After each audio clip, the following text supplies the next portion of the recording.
Hi, my name is Meir Schneider. Meir in Hebrew means giving light.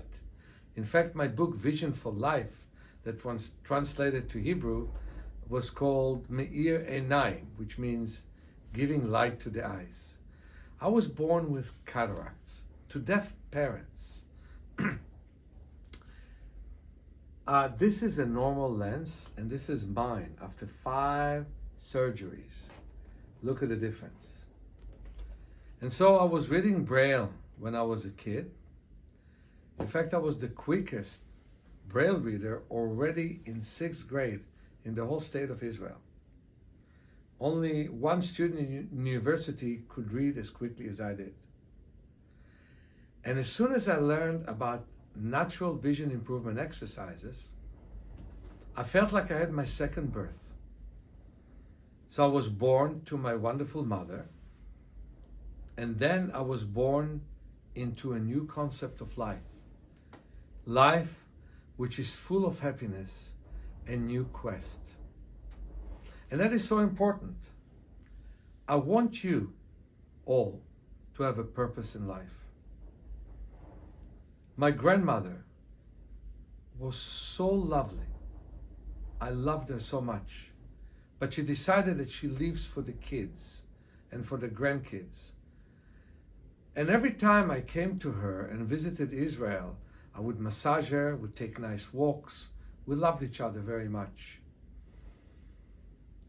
And she also felt that I should live in Israel, which is great. But the point is that she never lived for herself. No matter how much I asked her to volunteer for a worthy cause, she wouldn't do it. We all need a new purpose. I know of one investor that built a huge bank, but when he retired, he didn't play chess, he didn't do new things which are different than investments. He kept investing. And the only hobbies he had was the same one he had during investment, and he died in his 80s. My friends, if you want to pass the age of 100, you have to have a purpose. A purpose in life is so important. And another point that I want to make is you really have to want to exercise.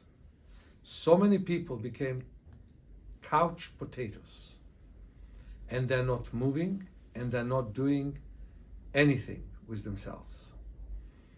And the result is devastating. And people who could live to be more than 100 die in their 60s for that reason. And now, when we have the internet, so many people sit all day for work and for recreation, and that's a mistake. But then, we have to exercise with measure. I was really very capable youngster. Until the age of 65, I was bathing in the cold San Francisco Ocean. Very few people do that. In fact, my whole neighborhood looked at me as an amazing example, where in my 30s, 40s, and 50s, and early 60s, I bathed in the ocean. But I've learned my limit. In the past, I would bathe in the cold San Francisco Ocean, and with a nice warm shower and a cup of tea, I would warm up rather quickly. These days, my abilities are different. I still bathe, but not 4 times a week, more like 4 or 5 times a year when it's warm outside. However, warm or cold, rainy or not, I take walks in the park. I walk 3 or 4 times a week for 52 blocks. I'm in good shape. I think that all that I've done during my youth have helped me to do so well today. Not ache, not pain in my body, not major stiffness that I work with. So paying attention to your capacity now. Forget what you could do. I hear from too many people, oh, you know, in my 20s, I could do so and so, and now I can hardly do anything. That is a very bad attitude. Your belief in yourself is very important. And by the way, let's go further with your belief in yourself. Believe that you can live long. Believe in it and work for it. It won't happen on its own. So that belief makes a huge difference. When you don't believe in yourself and you don't believe in your capacity to be healthy, it won't happen.